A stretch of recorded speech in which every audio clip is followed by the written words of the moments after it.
Hello guys, action movie ലവേഴ്സിന് വേണ്ടി ഒരു കിടിലം സിനിമ വന്നിട്ടുണ്ട്. Boy kills world. റിലീസായിട്ട് കുറച്ച് ദിവസമായി. ഏപ്രിൽ 26, 2024 റിലീസ് ചെയ്തത്. ഈ സിനിമ ഡയറക്ട് ചെയ്തിരിക്കുന്നത് മോറിറ്റ്സ് മോർ എന്ന് പറയുന്ന ഒരു ഡയറക്ടറാണ്. അദ്ദേഹത്തിന്റെ ആദ്യത്തെ മൂവിയാണ്. പിന്നെ ഇതിൽ ഹീറോ ആയിട്ട് വന്നിരിക്കുന്നത് ബിൽ സ്കാർസ്ഗാർഡ് ആണ്. വില്ലൻ യയാൻ റുഹിയാൻ ആണ്.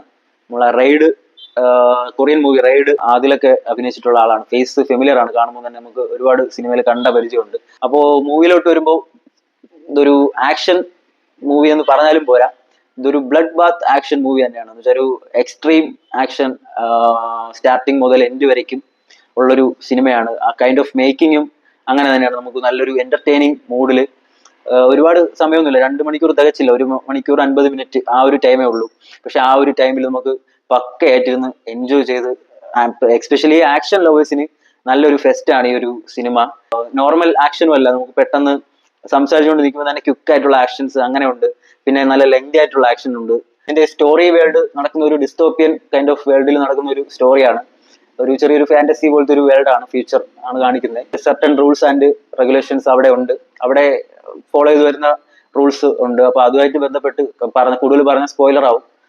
അപ്പൊ അതുമായിട്ട് ബന്ധപ്പെട്ട് നടക്കുന്ന ഒരു സ്റ്റോറിയാണ്. ഇതൊരു യൂഷ്വൽ സ്റ്റോറി എന്ന് പറയാം. ഫാമിലി ഫുള്ള് നഷ്ടപ്പെട്ട ഒരു ആളിന്റെ ഒരു റിവെഞ്ച് ആണ്. പക്ഷെ അതൊരു ക്ലൈമാക്സ് എത്തുമ്പോൾ നല്ലൊരു ട്വിസ്റ്റ് ഉണ്ട്. ഇതിപ്പോ ഇങ്ങനെ ആയിരിക്കും എൻഡ് ചെയ്യുന്നതെന്ന് പ്രതീക്ഷിച്ചിരിക്കുമ്പോൾ ഒരു വമ്പൻ ട്വിസ്റ്റ് ഉണ്ട്. ഒരു വമ്പൻ ട്വിസ്റ്റ് എന്ന് തന്നെ പറയണം.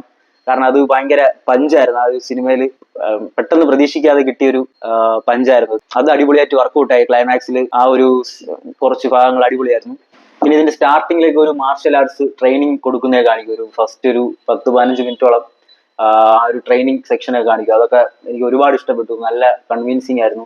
ആ ഒരു സെറ്റപ്പും എല്ലാം ഫുൾ അടിപൊളിയായിരുന്നു. അപ്പൊ അത്രയും ഒരു ട്രെയിൻ കിട്ടിയ ഒരാൾ പിന്നീട് ഫൈറ്റ് ചെയ്യണ കാണിക്കുമ്പോൾ നമുക്ക് ഉറപ്പായിട്ടും അത് കൺവിൻസിങ് ആണ്. അപ്പോൾ ആ ഒരു സീന് സെറ്റ് ഹൈലൈറ്റ് ആയിരുന്നു സിനിമയുടെ ആദ്യത്തെ ഒരു 10 to 15 മിനിറ്റ്സ്. പിന്നെ ഇതിലെ ഹീറോ മ്യൂട്ടാണ്, സംസാരിക്കാൻ പറ്റാത്ത ഹീറോ ആണ്. അപ്പോൾ അതൊരു വോയിസ് ഓവർ കേൾക്കും. അപ്പോൾ അത് കൊള്ളാം. അത് നല്ലൊരു എൻഗേജിങ് ആയിരുന്നു.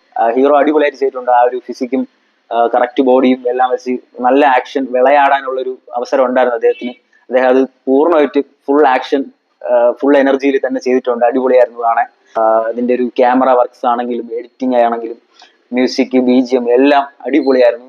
സിനിമയ്ക്ക് കണക്കായിട്ടുള്ള ആ ഒരു ബീറ്റും കാര്യങ്ങളും എല്ലാം, BGM-ഉം ക്യാമറയും ക്യാമറ മൂവ്മെന്റ്സും ഷോട്ട്സും എല്ലാം അടിപൊളിയായിരുന്നു.